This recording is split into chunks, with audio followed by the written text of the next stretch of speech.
Okay, so hello grade 7. Welcome to week number 6. So dalawang lesson na lang at matatapos na tayo. Ano? So for this week, we will explore an exciting topic which is about monsoons and the concept of ITCZ and how they affect our weather here in the Philippines. So kumbaga, this time we will try to learn something valuable, especially understanding weather patterns. Okay, what are the effects of this concept in the weather phenomena that happens here in the Philippines. Ayan, so I am Sir Wawi, your ever curious science buddy. Don't forget to like, share, and subscribe so you will always stay updated with our next science adventures. Sige, grade 7, let's start. So like what I've said, ang topic natin ay about monsoons and ITCZ. Okay, actually this topic is very important for you to understand since matatakal pa din natin ito or makakasalubong pagdating nyo ng grade 8. So, dapat magets ninyo kung ano yung ITCZ especially. Okay, kasi it is important when we discuss the idea of typhoons in grade 8. So, prerequisite baga ito. Kaya dapat, okay, matutunan ninyo kung ano ba ito.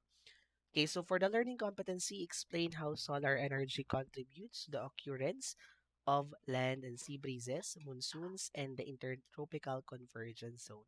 So actually, this competency will focus, or this week will focus on monsoons and the concept of intertropical convergence zone or the ITCZ. Para clear.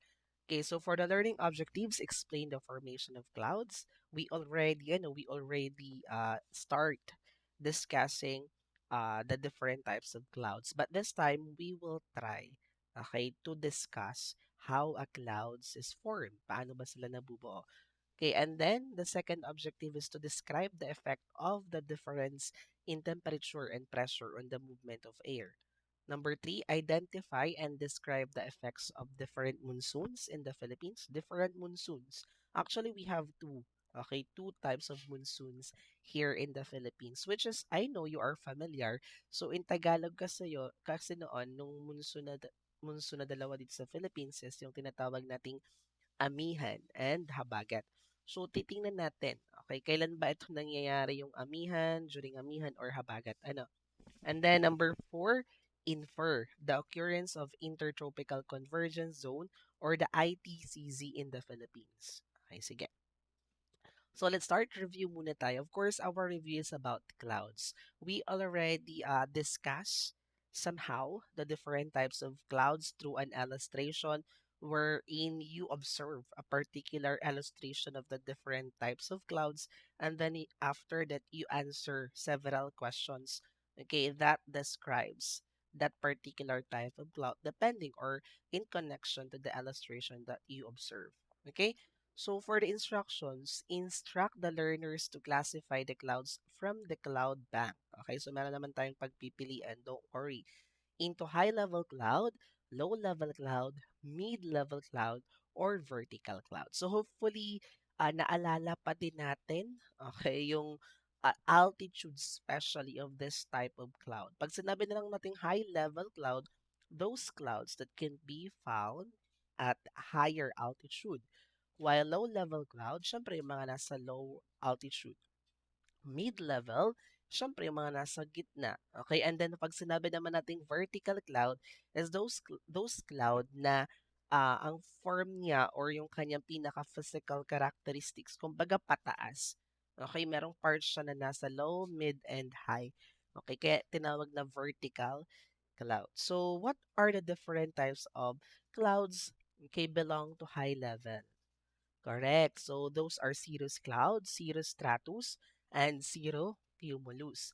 What about for mid-level clouds? Correct. It's altostratus clouds, altocumulus clouds. And then for low-level clouds, correct. Stratus clouds, stratocumulus clouds, and the nimbus stratus clouds. And then for the vertical cloud naman, correct. It's the cumulus cloud and the cumulonimbus clouds. Okay, so hopefully you already know the different types of clouds. No need to memorize all of it. You just have to familiarize yourself about the characteristics of it, especially the common clouds that you can observe in our day-to-day basis. Like for example, the dark clouds, okay, yung clouds naman during sunny day. So those are just the basics. So don't worry. So for before we continue, of course, let's have a short self-assessment muna. Okay, let's assess ourselves. Okay, how or in what level? Okay, do our or does our what do you call this? Our idea about this topic. Okay, hanggang saan na ba yung ating idea or level ng pagkakaintindi about monsoons and the ITCC? Meron na ba or wala pa? Okay, narinig na ba or hindi pa? So instruct the learners to read the questions and assess their skills and knowledge using emoticons. Ask them to draw the appropriate number of emoticons that describe their level of confidence in answering the questions before the lessons. Okay, so ito po ay before the lesson. Meron din tayong self-assessment after the lesson. Okay, after the lesson. So, ganun din yung question. Pero itong tanong muna is tatanungin sa inyo before ng lesson. Ano? So, how do clouds form? Okay, before the lesson. Ano yung sagot natin? I cannot answer the question. I cannot answer the question, but I need to read my notes. Or I can answer the question without my notes. Ano, gaano ba kayo confident dito? Pag isang emoticon, I cannot. Pag dalawa, I can, pero may guide ng notes. Pag three emoticons, I can answer the question without my notes. Siyempre sa before, maintindihan ko na baka hindi pa, no? Okay, so, pero may idea na kayo about how clouds are formed. Hopefully, meron na naman, ano, kung saan sila galing. Especially, okay, the particular process. Are you familiar with evaporation? Hopefully. Okay, so how does the variation in temperature and pressure affect the movement of air? 'Di ba? So, baka I cannot pa, no? What are the effects of the different monsoon in the Philippines? Okay, so may idea na tayo. Let's say, pwedeng maulan. Okay, ganun, ano. Those are the concepts or idea that you already know. Kasi itong amihan, habagat, ito lang naman yung malaki yung contribution or impact in our weather system. Especially pag may bagyo, lalo itong pwedeng makapagpahina or makapagpalakas ng bagyo. Okay, and then for number 4, what can be inferred about the occurrence of the intertropical convergence zone in the Philippines? Take note ha, take note. Hindi lang po yung ating ITCZ exclusive in the Philippines. Okay. Pag sinabi na kasi nating ITCZ, it's a zone. Hindi naman totally parang may markings.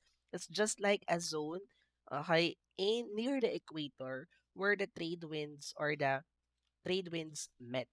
Yung ating south and then yung ating nasa north na winds nagme-met and converge. Doon sila nagtatagpo. Okay, at ang tawag natin kung saan yung north and south na wind or trade winds is nagmet is yung location na yun ay ang tawag natin is the ITCZ or the Intertropical Convergence Zone. Pero later pa naman natin yan i-discuss ng mas detailed. So let's start with the first activity. Activity number 1. Okay, it's a vocabulary activity. Match me right, identifying shapes through descriptions. And for the objectives at the end of the activity, learners will be able to accurately match shapes, okay, with their correct descriptions. Okay, match the shape, ask the learners to match the correct word being described by each statement. Okay, so ito yung mga shapes, box lang naman. Okay, so unlocking content vocabulary, matching type. So it's a seasonal wind pattern that brings heavy rainfall to the Philippines. Ano yung seasonal wind pattern sa atin sa Pilipinas na nagdadala ng okay, talagang tag-ulan during this time? Okay, hopefully, ayan, correct. It's habagat. Talagang pag habagat is maulan talaga, ano. Ayan. And then, the primary source of energy for Earth's climate system. Ano naman yung primary source of energy of the Earth? Correct, the sun, ano. Yan naman yung pinaka main source, kumbaga, main source of energy of our planet. And then for the next one, it warms the atmosphere and it is fundamental to atmospheric composition. Okay, it warms the atmosphere. Okay, pinapainit. Correct. It's solar radiation. And then for the next one, large-scale wind patterns occur at the Earth's surface. Ano yung malawakan or talagang malawak na scale of wind patterns that occur at this Earth's surface? Ang tawag natin doon sa large scale of wind is global wind. And then lastly, we have a seasonal wind pattern that brings dry and cool air blowing over the island. Dry and cool air. Okay, ito yung ating ngayong naranasan pagkatapos ng Desyembre. Ano? Okay, ano kaya yung naranasan natin na correct? It's amihan. Ano? Ayan. So, amihan. Yan. So, for our activity number 2, cloud formation, a video exploration. So, meron kayong papanurin mo ng video bago natin or bago ninyo maintindihan itong mga question na to. So, meron naman akong link na naka-attach dito. So, just click it kasi hindi ako pwedeng mag-play ng video dito. So, for the objectives at the end of the activity, learners will be able to explain how clouds form based on the video information presented in the video. Okay, instruct the learners to watch the video. Ito po yung link para po sa mga um, what do you call this, manonood. Okay, naka-attach din po sa description. So kung dun sa mga mag-a-avail, sinipag po ako, i-download ko na, isasama ko na sa Drive. Okay, so how does cloud formation start? Paano ba sisimula yung cloud formation based on the video? Correct. So, cloud formation begins with the process of evaporation. Ito talaga yung pinakauna, kumbaga, sa cloud formation. Without this process, it's impossible for a clouds to be formed or walang mabubuong clouds kung walang evaporation. Where heat from sources like the sun gives water molecules enough energy to transform from liquid to gas. Okay, so yung energy that comes from the sun, it gives, okay, enough energy sa tubig, okay, para yung liquid natin matransform into another, okay, phase of matter, which is gas. Okay, yun ang isa sa mga example ng phase changes, evaporation, from liquid to gas. But, syempre, may driving force tayo. Yun yung energy na nanggaling sa sun. Okay, so next, sabi pa dyan, water molecules to transform from liquid to gas and rise into the atmosphere. So, after yung ating water is nag-transform na into gas, it will rise into the atmosphere. What do you mean by the word rise? Tataas na, papunta sa atmosphere. When this water vapor cools, okay, kasi habang tumataas yan, magko-cool down yan, it condenses. Nagko-condense sila doon, forming a tiny particles in the air known as the condensation nuclei to form clouds. Habang sila nagra-rise, okay, it condenses at makaka-create sila nung tinatawag nating condensation nuclei. Okay, and after that, pag nagsama-sama na yung mga yan, it will form eventually a visible clouds. Okay. Next, what is a condensation nucleus? Ano naman yung tinatawag nating condensation nucleus? Okay, so pag sinabi nating condensation nucleus, is a small particle, either solid or liquid, that provides a surface for water vapor to condense upon. So these particles can range from a few microns to a few tenths of micron in diameter and are essential for the formation of cloud droplets. Actually, pag nag-evaporate na yung water natin, kailangan pa din nila ng surface for water vapor para mag-condense sila. At yung mga naging surface nila, it's either the dust, okay, or yung mga salt content, okay, na napasama na galing dun sa water din, okay, para maka-form sila nung ating condensation nuclei. Okay, so, tingnan natin. Okay, mag-skip muna ako dito. So, ano ako ipapakita? This is an example of condensation nuclei. Okay, ito po. Ayan. So, maliliit lang sila.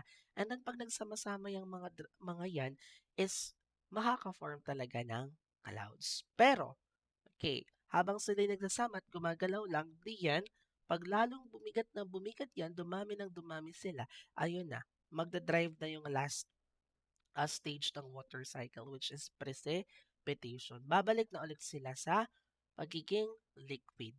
Okay. Next, okay, number 3, which cycle the formation is the formation of clouds part of? Ano bang part ng biogeochemical cycle yung ating formation of clouds? Is it oxygen cycle, nitrogen cycle, or any other cycle? So actually, okay, mai-encounter natin itong mga types of cycles sa grade 8, quarter 1. Okay, last week din ata. Okay, so which cycle is the formation of clouds part of? Correct. Okay, the formation of clouds is part of the water cycle, which is the continuous movement of water within the earth and atmosphere. Okay, so this cycle includes the processes of evaporation, the first step, the condensation, cloud formation, and then the precipitation, rain or snow depending on the country. Ano? So for our activity number 3, cloud formation. Explain the formation of clouds. Ayan. So let's dive into how clouds form. Paano nga ba ulit nabubuo ang clouds? Okay, so the sun's radiant heat warms the Earth's surface, leading to the evaporation of water from ocean, rivers, and lakes. Okay, so yung energy, like what I've said, yung energy na nanggagaling sa sun, yun yung driving force para mag-evaporate ang tubig. Pag uminit ng uminit yung tubig, magkakaroon siya ng enough energy para mag-transform into another phase of matter, which is gas. Okay, the warm air carries water vapor into the atmosphere. As the air rises higher, habang tumataas, it cools down, and water vapor condenses into tiny particles called condensation nuclei. Condensed water droplets came together to create clouds. Came together, oh, di ba? Various types of clouds like cumulus, stratus, and cirrus clouds are created based on atmospheric conditions. So over time, clouds accumulate water droplets until they become heavy, okay, resulting in precipitation in the form of rain. Thus concluding the water cycle. Yung paulit-ulit lamang yan. Okay, no? So how are clouds formed? Clouds form when warm air rises and cools, causing water vapor to condense into tiny water droplets or ice crystals in the atmosphere. Okay. And then, why do clouds form at different heights? Bakit nga may mga high, mid, low, and vertical? Ano? So clouds form at different heights because temperature and air pressure change with altitude affecting when and where water vapor condenses. Okay, so iba-iba kasi yung temperature in the troposphere, di ba? So nakaka-apekto din yung temperature okay at the different heights in the troposphere kung papaano or what type of clouds will be formed. And kasama na din doon yung ating current, okay, weather conditions. Next. So the process begins when water on the earth, okay, cloud formation. The process begins when water on the earth's surface, such as oceans, lakes, and rivers, absorbs energy from the sun and evaporates into the atmosphere in the form of water vapor. That's the gaseous form of water. As the warm air containing water vaporizes, it encounters cooler air at higher altitudes. Diba sabi ko sa inyo, as altitudes increases in the troposphere, the temperature decreases. Okay? Kaya yung ating mga water vapor nagko-cool down. The rising air cools due to the decreasing atmospheric pressure, causing the water vapor to condense into droplets or ice crystals. Water vapor needs a surface to condense. And two, tulad nito, dust particles, okay, yan yung mga pwede nating maging surface, the salt particles from the ocean, or other microscopic particles known as the condensation nuclei provide the surface for water vapor to condense and form cloud droplets. Okay, when the water vapor condenses into condensation nuclei, it forms cloud droplets. Okay, these droplets continue to accumulate, okay, dumadami ng dumadami habang dumadami din yung mga condensation nuclei and collide with each other forming visible clouds. Okay. So the type of cloud that forms depend on various factors. Sabi ko sa inyo, such as the temperature in the troposphere, humidity, and atmospheric pressure. So common types of clouds include the cumulus or the puffy and cotton-like clouds, the stratus clouds or the layered clouds, the cirrus clouds or the thin and wispy clouds, and the cumulonimbus clouds or the towering and thunderstorm clouds. Okay, so yung pinaka-common types lang na. Okay, so cloud flows. A cloud is a visible condensation of water that is suspended in the air. Clouds form as warm air rises in the atmosphere and then cools, okay, down. The sun heats water, which causes it to evaporate into the air. Warmer air rises and cooler air sinks. As the warmer air containing water vaporizes, it is cooled. As the water vapor cools, it, correct, condenses into water droplets and to particles such as dust in the air. As more and more air cools, more droplets are formed and create different visible clouds. Okay. So, for our activity number 4, pwede ito'y optional. Pwede niyong ipagawa ito mga maman, sir, as self-experiment or sa inyo na din kung gusto niyo kung may time pa kayo. So, skip ko na lang muna to. Nandito yung instruction natin. Okay, so for our activity number 5, try to infer radiant energy across the Earth. So at the end of the activity, learners will be able to infer the amount of radiant energy received at different locations on the Earth's surface. Okay. So tingnan natin. Instruct the learners to infer the amount of radiant energy received at different locations on the Earth's surface. So observe natin, okay, yung ating location now ngayon ng Earth. For example, nandito yung sun. Tingnan natin yung sun rays. Okay, so equal ba yung distribution of energy or heat in the Earth surface? Hindi. Okay, during this time, may mga hindi na aarawan. Okay, especially yung hindi nakaharap sa araw. Okay, ano? So, ito yung ating Earth's axis. Ito yung ating tilt, Earth's axis. This is the Arctic Circle. Okay, the Tropic of Cancer, Equator, or the zero latitude. The Tropic of Capricorn, and then the Antarctic Circle. Ito yun. Ayan. So, hopefully is na, observe na. Sige. So, the areas near the equator are referred to as the tropics. Malapit. Ito yung the tropics. Ito yung dalawang malapit. Okay, it's either the Tropic of Cancer sa north, and dito naman sa south is the Tropic of Capricorn. Okay. So, radiant energy strikes the tropics at nearly a 90 degrees angle all year round. 90 degrees angle all year round. Okay. So, this causes the land, okay, water and air at the tropics to always be warm. So, ibig sabihin, since laging ito yung nakaharap or laging ito yung directed sa sun, okay, laging warm. Okay, yung land nila, yung land and water together with the air is always warm. So, at the latitude near the poles, okay, yung malapit naman sa poles, yung Arctic Circle and the Antarctic Circle, okay, the radiant energy strikes the Earth's surface at a low angle lang. So as a result, the sunlight is spread over a larger surface area, okay, na-spread, kumbaga kalat-kalat, leading to a lesser amount of energy received. That's why in the poles or latitude near the poles, yung ating weather conditions or yung temperature is napaka-lamig. Ano? So, agree or disagree. Ask the learner to decide whether they agree or disagree with the given statements. Warm air rises and cool air sinks. Ano ang tama? Yung warm air ba is umaangat or yung cold air ang nagsisink? Correct. Ano, it's agree. Tama naman. Yung warm air talaga yung umaangat at yung cold air ang bumababa. Bakit mga anak? Kasi yung warm air natin is mas less dense compare sa cold air. Okay, what do you mean by less dense? So, pag less dense ka, lightweight. So, ibig sabihin, ikaw yung aangat. Okay. Ayun, number 2 pala tanong. Warm air is more dense than cooler air. So, ito ay disagree kasi ang warm air ay less dense. Mas denser po ang cold air. Okay, next. Air pressure is low over the tropics. So, agree. Okay.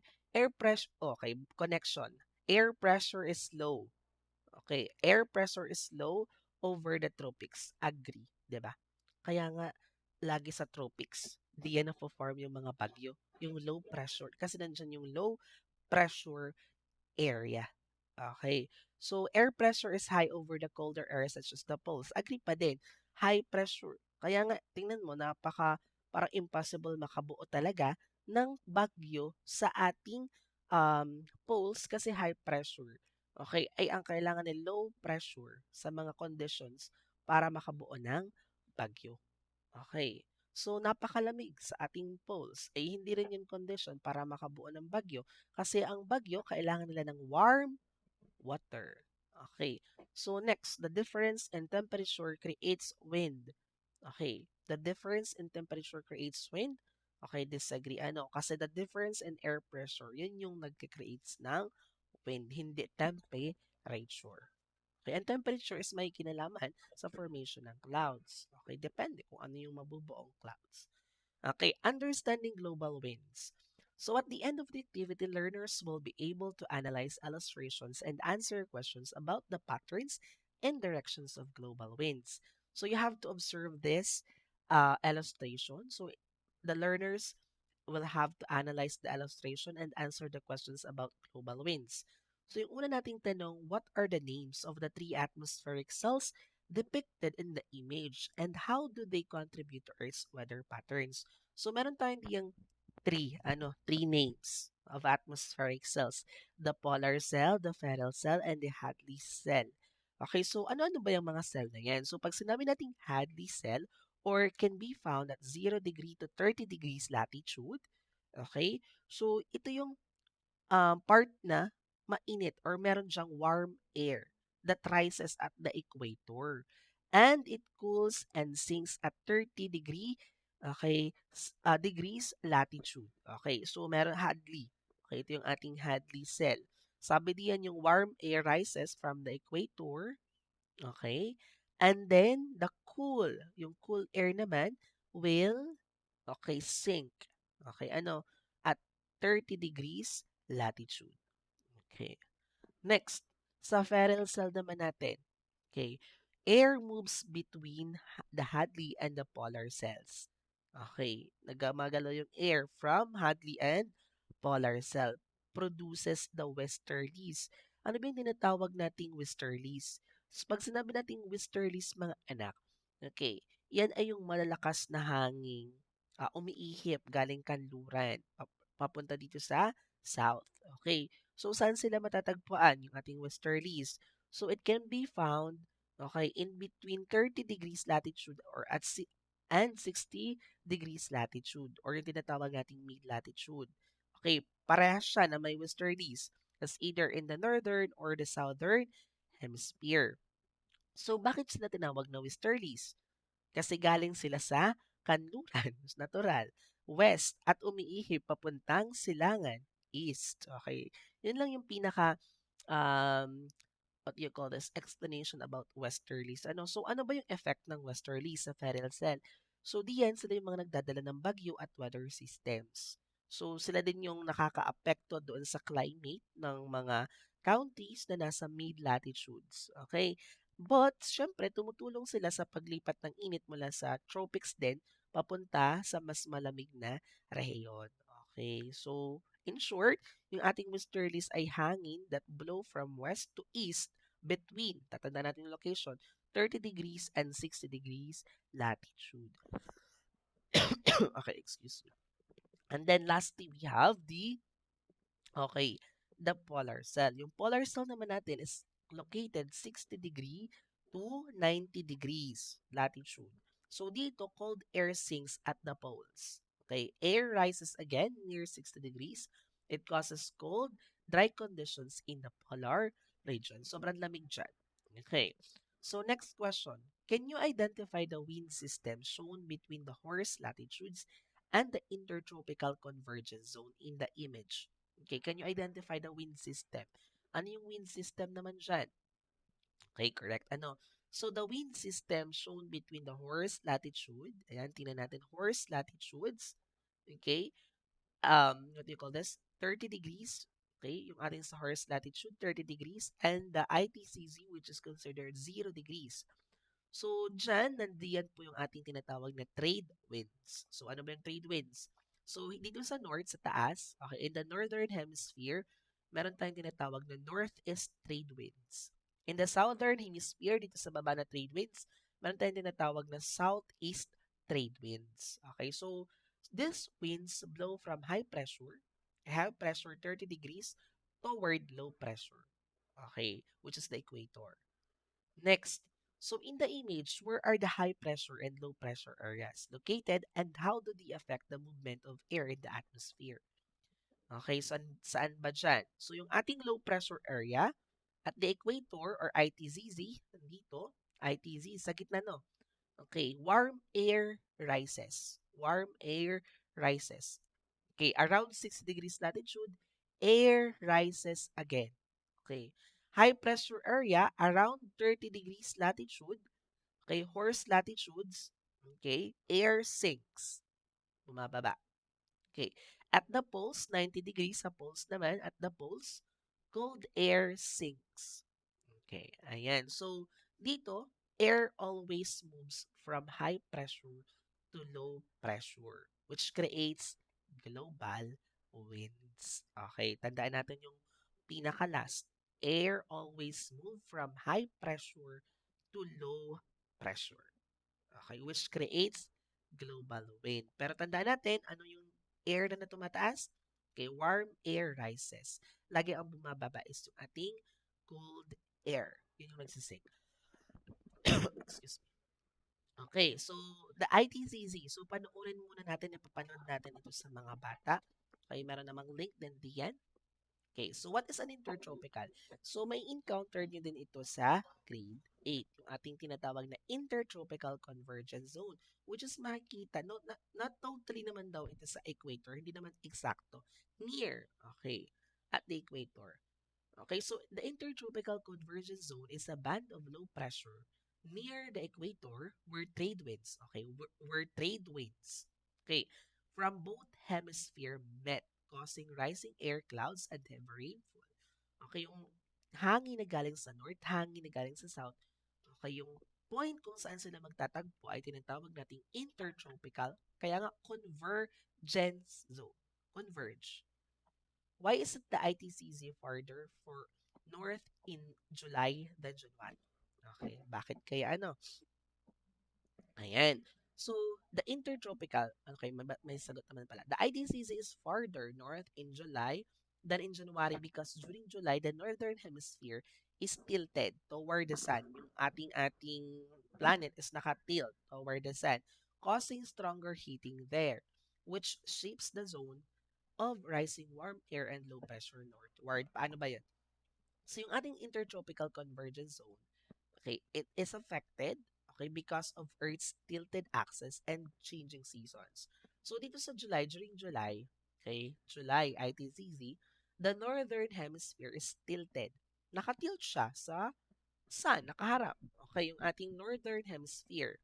Okay, kaya yung ating north, okay, northern hemisphere, it receives more direct sunlight during this month.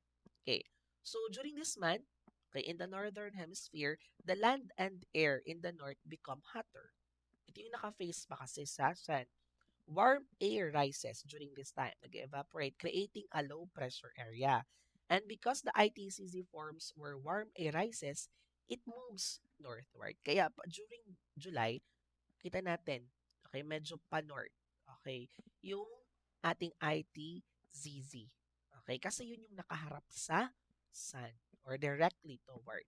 In January naman, by January ITZZ, of course, the southern hemisphere is tilted toward. Ito naman yung nakaharap.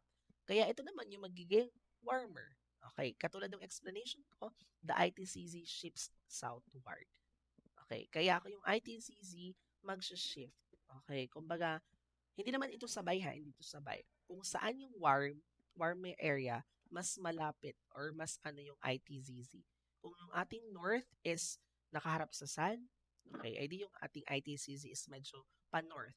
And then, kung ang south naman ang nakaharap sa sun, edi yung ITCZ is pa-south.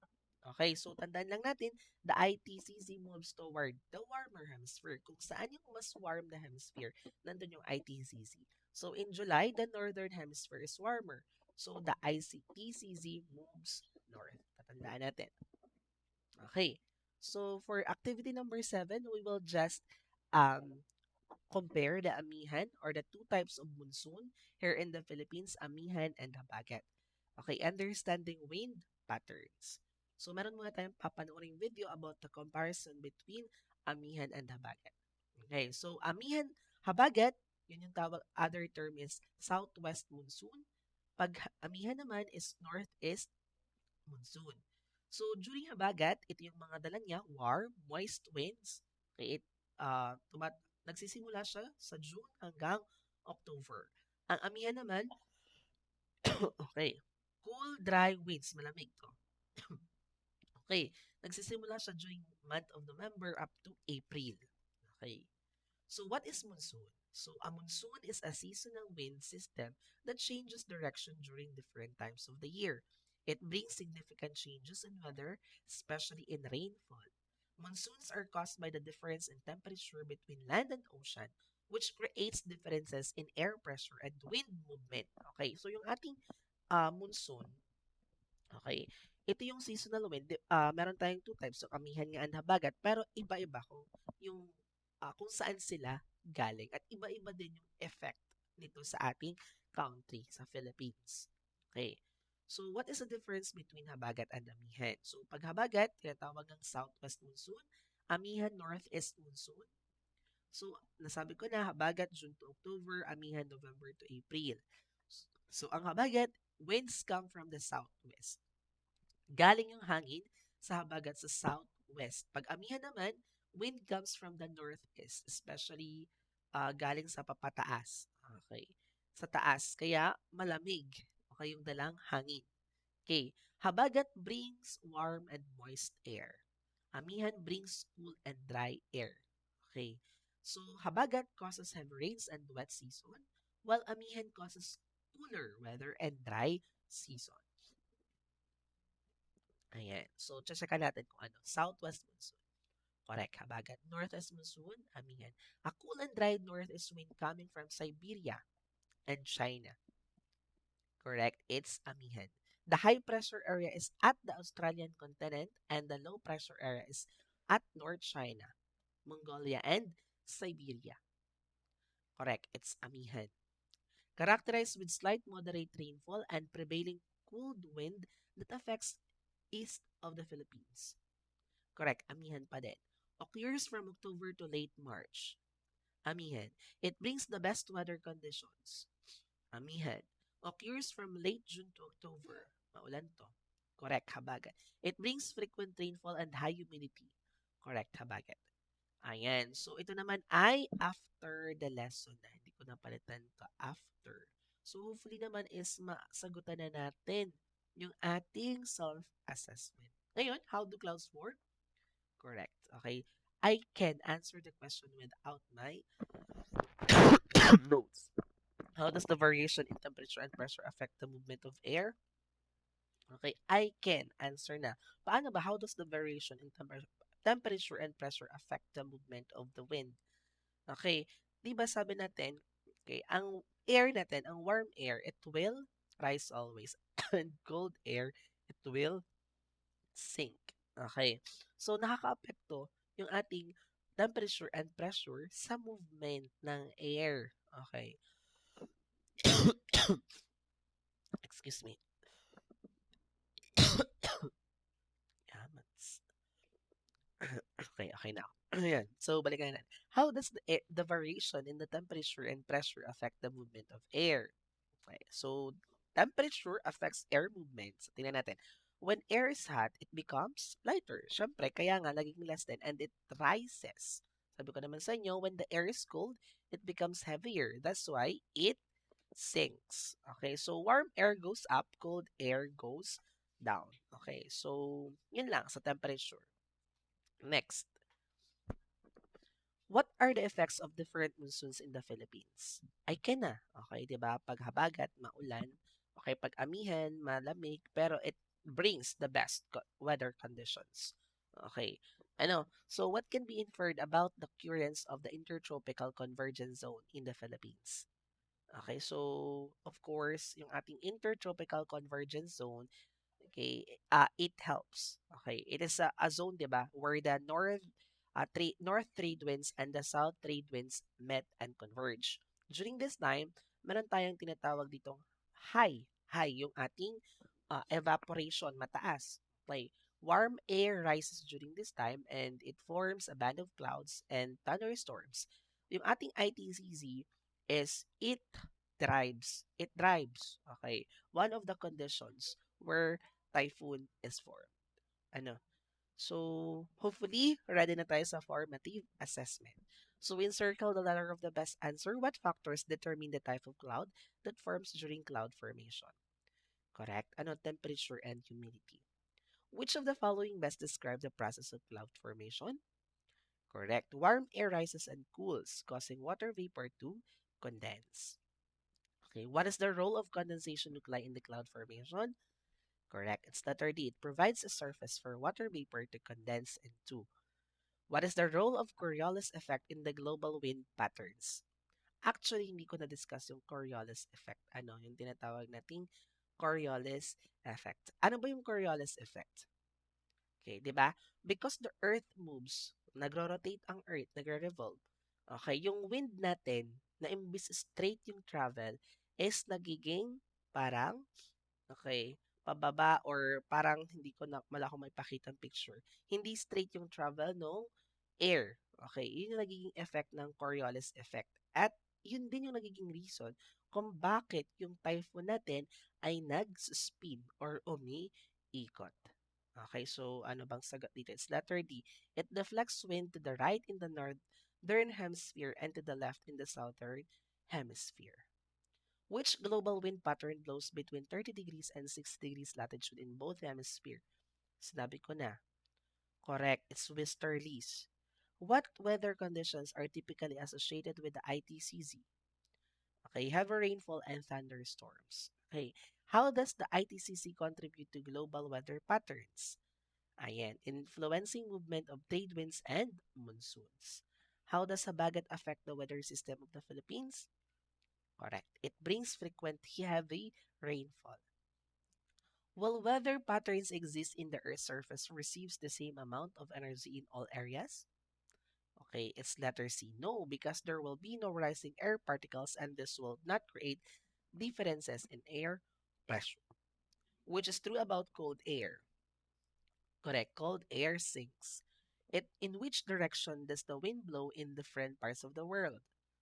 B. From high pressure area to low pressure area. What type of monsoon occurs during the month of July?